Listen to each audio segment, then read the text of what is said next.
बेंगलुरु में कुछ स्कूली बच्चों ने एक ब्लॉकबस्टर फिल्म हेब्बुल्ली में अदाकार सुदीप का हेयर स्टाइल कॉपी किया है, जिसे देखकर कलहुल्ली गांव के एक सरकारी स्कूल हेडमास्टर ने मकामी सलून के मालिक से पुरजोश अपील की है कि वो बच्चों की ऐसी दरखास्तों पर तवज्जो न दें।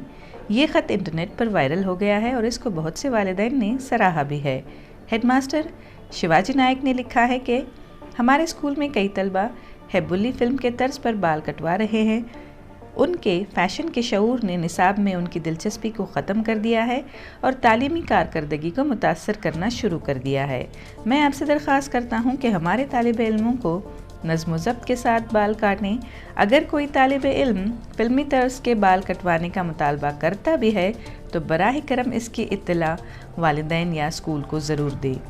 हैरत की बात यह है कि सलून के मालिक चन्नप्पा सिद्धरामप्पा इस दरख्वास्त के बाद बच्चों को फिल्मी हेयर कट देना बंद कर दिया है।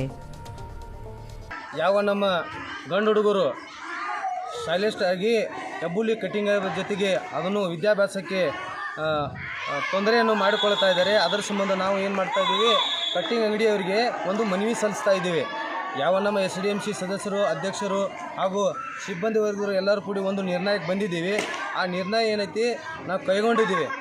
ಹೀಗಾಗಿ ಏನೈತಿ ಕಟ್ಟಿಂಗ್ ಅಂಗಡಿಯವರಿಗೆ ಒಂದು ಮನವಿ ಸಲ್ಲಿಸ್ತೀವಿ. ಅದನ್ನ ಆ ಕಟ್ಟಿಂಗ್ ಅಂಗಡಿಯವರಿಗೆ ಏನೈತಿ ನಮ್ಮ ಹುಡುಗರು ಯಾವ ರೀತಿ ಕಟ್ಟಿಂಗ್ ಶಾಲೆ ಮಕ್ಕಳು ಏನೈತಿ ಕಟ್ಟಿಂಗ್ ಅಂಗಡಿಗೆ ಬಂದಾಗ ನಮ್ಮ ಕಟ್ಟಿಂಗ್ ಅಂಗಡಿ ಇದು ಮಾಡು ಅದನ್ನು ಮಾಡು ಹೆಬ್ಬುಲಿ ಮಾಡು ಅಂದ್ರತೆ ಪಾಲಕರಿಗೆ ನಾವು ತಿಳಿಸಿರಿ ಅಂತ ಹೇಳಿಂದ ನಾವು ಮನವಿ ಕೊಡ್ತಾಯಿದ್ದೀವಿ. ಈ ಶಿಕ್ಷಣಕ್ಕೆ ಇದು ತೊಂದರೆ ಆಗ್ತಾಯಿದೆ. ಸ್ಟೈಲಿಸ್ಗೆ ಹೆಚ್ಚು ಮಹತ್ವ ಕೊಡ್ತಾ ಇದ್ದಾರೆ ವಿದ್ಯಾರ್ಥಿಗಳು. ಆ ಮಹತ್ವವನ್ನು ನಾವು ಬರುವಂಥ ಫಲಿತಾಂಶಕ್ಕೆ ನಮ್ಗೆ ಅಡ್ಡಿ ಆಗ್ತದೆ ಅಂತ ಈ ನಿರ್ಧಾರಕ್ಕೆ ನಾವು ಕೈಗೊಂಡಿದ್ದೀವಿ. ಅದಕ್ಕಾಗಿ ನಾವು ಈಗ 7-8 ವರ್ಷದಿಂದ ನೋಡ್ತಾ ಇದ್ದೀವಿ, ಬಾಲಕಿಯರ ಸಂಖ್ಯೆ ಏನೈತಿ ಉತ್ತೀರ್ಣದೊಳಗೆ ಹೆಚ್ಚು ಸಂಖ್ಯೆ ಇದೆ, ಬಾಲಕರ ಸಂಖ್ಯೆ ಕಡಿಮೆ ಆದ ಸಮಯದ ಈ ವಿದ್ಯಾಭ್ಯಾಸಕ್ಕಾಗಿ ನಾವು ಏನೈತಿ ಈ ಕ್ರಮ ಕೈಗೊಂಡಿದ್ದೀವಿ.